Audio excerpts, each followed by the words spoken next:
제가 지금부터 말씀을 드리는 이 식단은 다이어트에만 적용이 되는 것이 아니고요. 우리가 몸을 키우는 식단에도 적용이 됩니다. 굉장히 중요합니다. 잘 들으셔야 됩니다.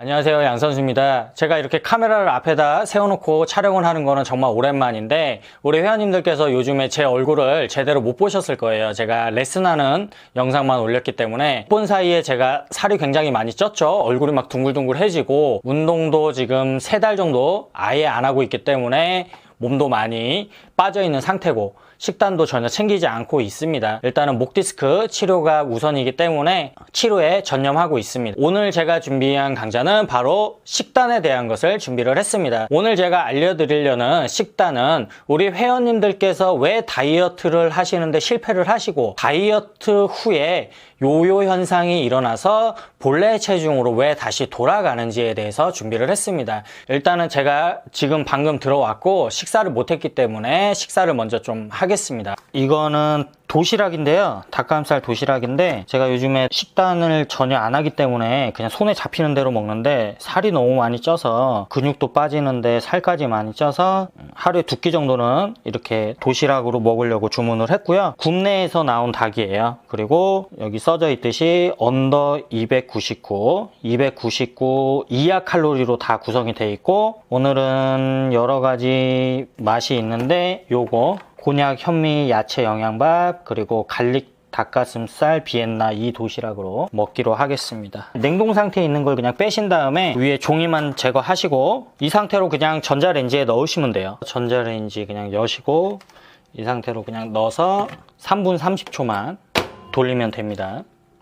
제가 피규어를 모으는 게 한참 취미였는데 모으다 보니까 한도 끝도 없을 것 같아서 지금은 이제 모으지 않고 있고요.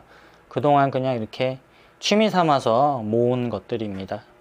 조리가 다 됐고 이렇게 전자레인지에 데워서 이제 비닐만 제거를 합니다. 뜨거우니까 조심해야 됩니다. 이렇게 들어가 있고요. 채소를 따로 원래는 챙겨 먹어야 되는데 이렇게 다 들어가 있어서 간편하게 먹을 수가 있어요. 이렇게 해서 여러 가지 종류들이 있는데 전부 다 299칼로리 이하 제품들이고요. 이 제품이 6가지 종류가 있는데 나트륨도 다 405mg 이하로 들어가 있어요. 그래서 안심하고 다이어트 때 드시기에 좋습니다. 저는 이걸 먹을 때마다 세상 정말 좋아졌다고 생각해요.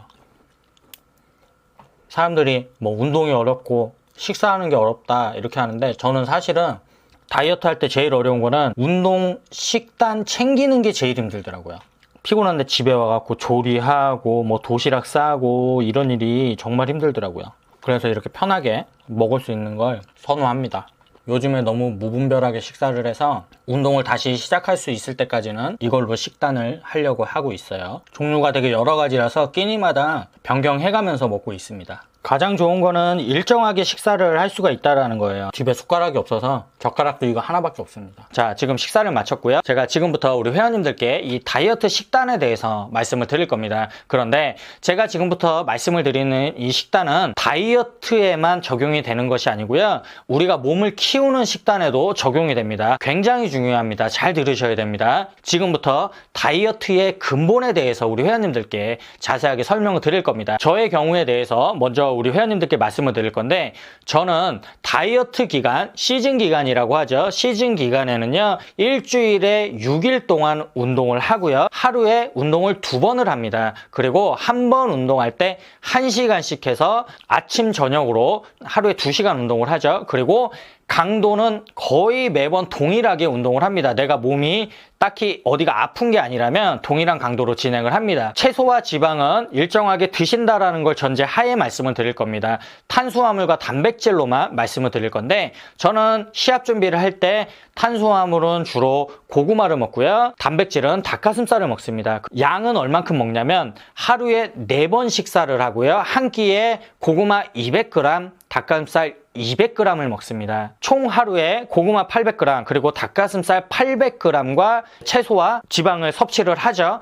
이렇게 규칙적으로 운동을 하고 규칙적으로 식사를 하면 거의 하루에 200g에서 300g이 감량이 됩니다. 이런 식으로 다이어트를 진행을 하는데 제가 지금 제 운동과 식단에 대해서 말씀드린 이유가 바로 오늘 제가 회원님들께 알려드릴 이야기의 핵심입니다.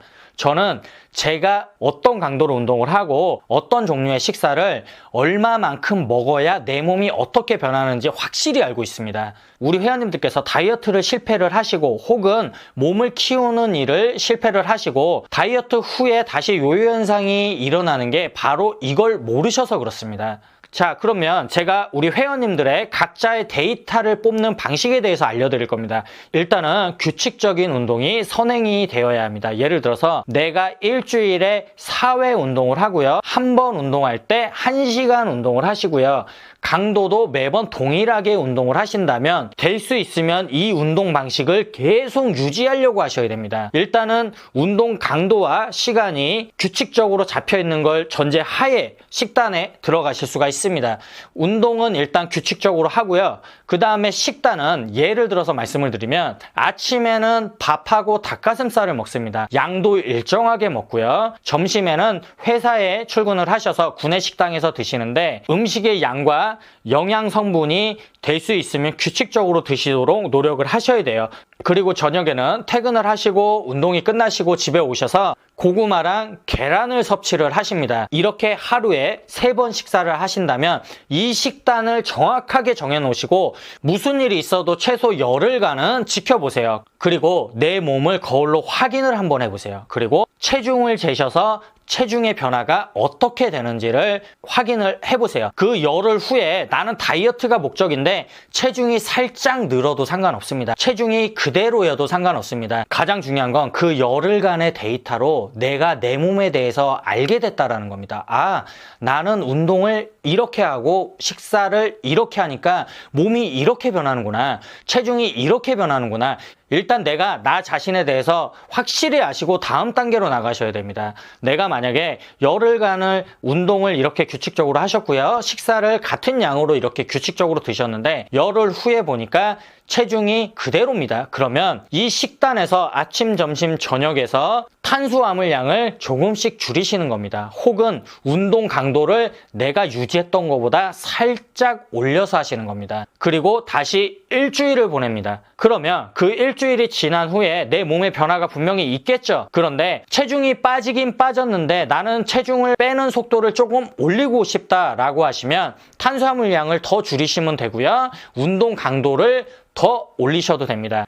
혹은 내가 생각했던 것보다 체중이 너무 많이 빠졌다라고 생각을 하신다라면은 다시 탄수화물 양을 살짝 올리시던지 아니면 운동 강도를 살짝 낮추는 방식으로 조절을 하시면 돼요. 제가 지금 다이어트에 대해서만 설명을 이렇게 드렸었는데 몸을 키우는 게 목적이신 분들도 마찬가지입니다. 이렇게 규칙적인 운동과 규칙적인 식사로 일단은 데이터를 뽑아 놓으시고 그 데이터를 바탕으로 적용을 하셔야 됩니다. 내가 몸을 좀 더 크게 만들고 싶다 하시면 이미 뽑아 놓은 데이터에서 탄수화물 양을 올리시면 됩니다. 일단은 10일이라는 이 데이터가 완성이 된 후에는 그 다음부터는 일주일에 한 번 정도는 드시고 싶은 걸 드시면서 관리를 하셔도 됩니다. 그래서 강좌 전에 제가 식사하는 걸 회원님들께 보여드린 이유가 바로 그겁니다. 요즘에는 이렇게 냉동으로 나와서 해동만 하고 전자레인지에 간편하게 돌려서 드실 수 있는 도시락이 많이 있거든요. 이 도시락을 예를 들어서 식단을 짠다면 일단은 규칙적인 운동이 선행이 되고요. 아침, 점심, 저녁으로 이런 걸 한 팩씩 드신다라고 생각을 하시면 됩니다. 이렇게 하시면 제가 맨 처음에 말씀을 드렸던 열흘간의 데이터를 뽑는 과정이 굉장히 쉬워지죠. 그 다음에 이런 편한 도시락으로 내가 체중을 늘리고 싶다 하시면 전체적인 양을 늘리시면 되고요. 내가 체중을 줄이고 싶다 하시면 전체적인 양을 줄이시면 됩니다. 오늘 제가 설명드린 건 굉장히 중요합니다. 바로 다이어트의 근본이라고 생각을 하시면 됩니다. 마지막으로 제가 말씀을 드리지만 이 다이어트나 아니면 몸을 키우는 건 내가 나 스스로를 정확하게 아는 것에서부터 시작을 합니다. 그게 선행되지 않기 때문에 내가 나 자신을 모르기 때문에 살이 좀 찐다 그러면 그냥 굶어서 빼고 살이 빠졌으면 안심하고 다시 많이 드셔서 찌고 이런 악순환이 반복이 되는 겁니다. 그리고 이렇게 데이터를 뽑아 놓으시면 가장 좋은 건 뭐냐면 그렇게 해서 이렇게 한 번에 다이어트를 하신 과정을 데이터를 뽑아 놓으시면 그 다음에 다이어트를 하실 때도 그대로 갖다가 적용을 하시고 다이어트를 하시면 됩니다. 이렇게 하시면 다이어트에 절대 실패할 위험이 없습니다. 이제는 내 의지력의 문제입니다. 내가 의지력만 있다면 물론 그 의지력이 가장 중요하긴 하지만 정확하게 내가 살이 빠지는 데이터를 잡아놓고 있기 때문에 다이어트에 실패할 일이 없다는 겁니다. 꼭 이 점을 명심하시고 최소한 열흘은 규칙적인 식단으로 식사를 끌어보시고 운동을 해보시고 내 스스로의 데이터를 확실히 아셔서 내가 다이어트를 하시던 몸을 키우시던 이 데이터를 이용해서 성공적인 운동 하시길 바랍니다. 오늘 강좌는 이쯤에서 마치고요. 저는 다음에 다른 강좌로 다시 찾아뵙겠습니다. 왜 이렇게 살이 쪘냐?